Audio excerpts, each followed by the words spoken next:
তো বন্ধুরা কেমন আছো? আশা করি তোমরা সবাই ভালো আছো।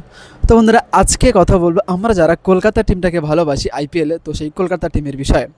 দুটো নতুন প্লেয়ার অ্যাড হয়েছে কলকাতা টিমে এবং 2026 সালে মানে এই কিছুদিন পর যে আইপিএল শুরু হতে চলেছে, সেই আইপিএলে আমাদের কলকাতা টিমের কোন কোন প্লেয়াররা মানে একাদশে থাকবে।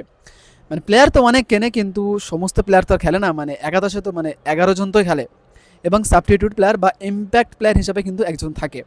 তো সেই সাবস্টিটিউট প্লেয়ার এবং মানে যে 11 জন প্লেয়ার কোন 11 জন হতে পারে, সেই 11 জন আমরা মানে তৈরি করবো যে কোন 11 জন হতে পারে। এবং তোমরা তোমাদের মানে যে প্লেয়িং ইলেভেন মানে কেমন হওয়া উচিত, সেই প্লেয়িং ইলেভেন তৈরি করে কিন্তু আমার কমেন্ট বক্সে দিতে পারো।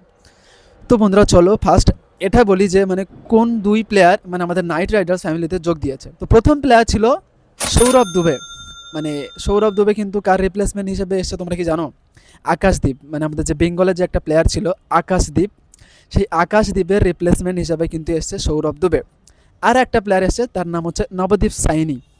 মেয়ে কিন্তু আমাদের আন্তর্জাতিক টিমে কিন্তু মানে অভিষেক করেছিল, তারপরে কিন্তু আজ জায়গা থিতু করতে পারেনি।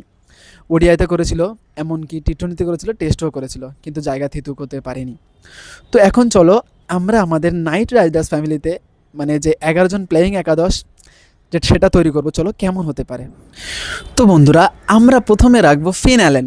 হ্যাঁ, ফিন অ্যালেন অত্যন্ত ভালো ফর্মে আছে এবং ওর ভাই ওর খেলা দিলে তোমার জান শান্তি হয়ে যাবে, সত্যি বলছি, এত সুন্দর ব্যাট করে ভাই।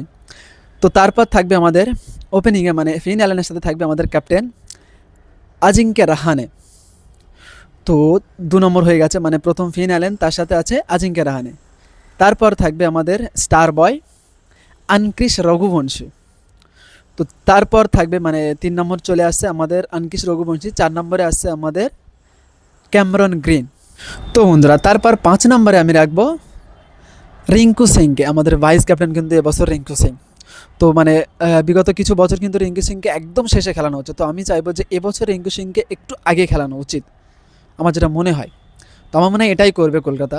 তো তারপর থাকবে আমাদের র্যাম্বো রামনদীপ সিং। এখন কিন্তু হেভি টাচে আছে ভাই, লাস্ট যে প্র্যাকটিস ম্যাচটা হয়েছিল ওখানে কিন্তু মানে 12 কি 14 বলে আমার ঠিক মানে খেয়াল নেই, এরকম সামথিং একটা বলে মানে মানে 49 না কত রান করেছিল, মানে হেভি টাচে আছে ভাই। তারপর আমাদের থাকবে অনুকূল রয় অথবা তেজস্বী ধাইয়া। মানে অনুকূল রয় অথবা তেজস্বী ধাইয়া, দুটো আমি কেন বললাম, তেজস্বী ধাইয়া কিন্তু একজন ভালো মানের ফিনিশার, ও কিন্তু ডিপিএলে কিন্তু অনেক সুন্দর পারফরমেন্স করেছে।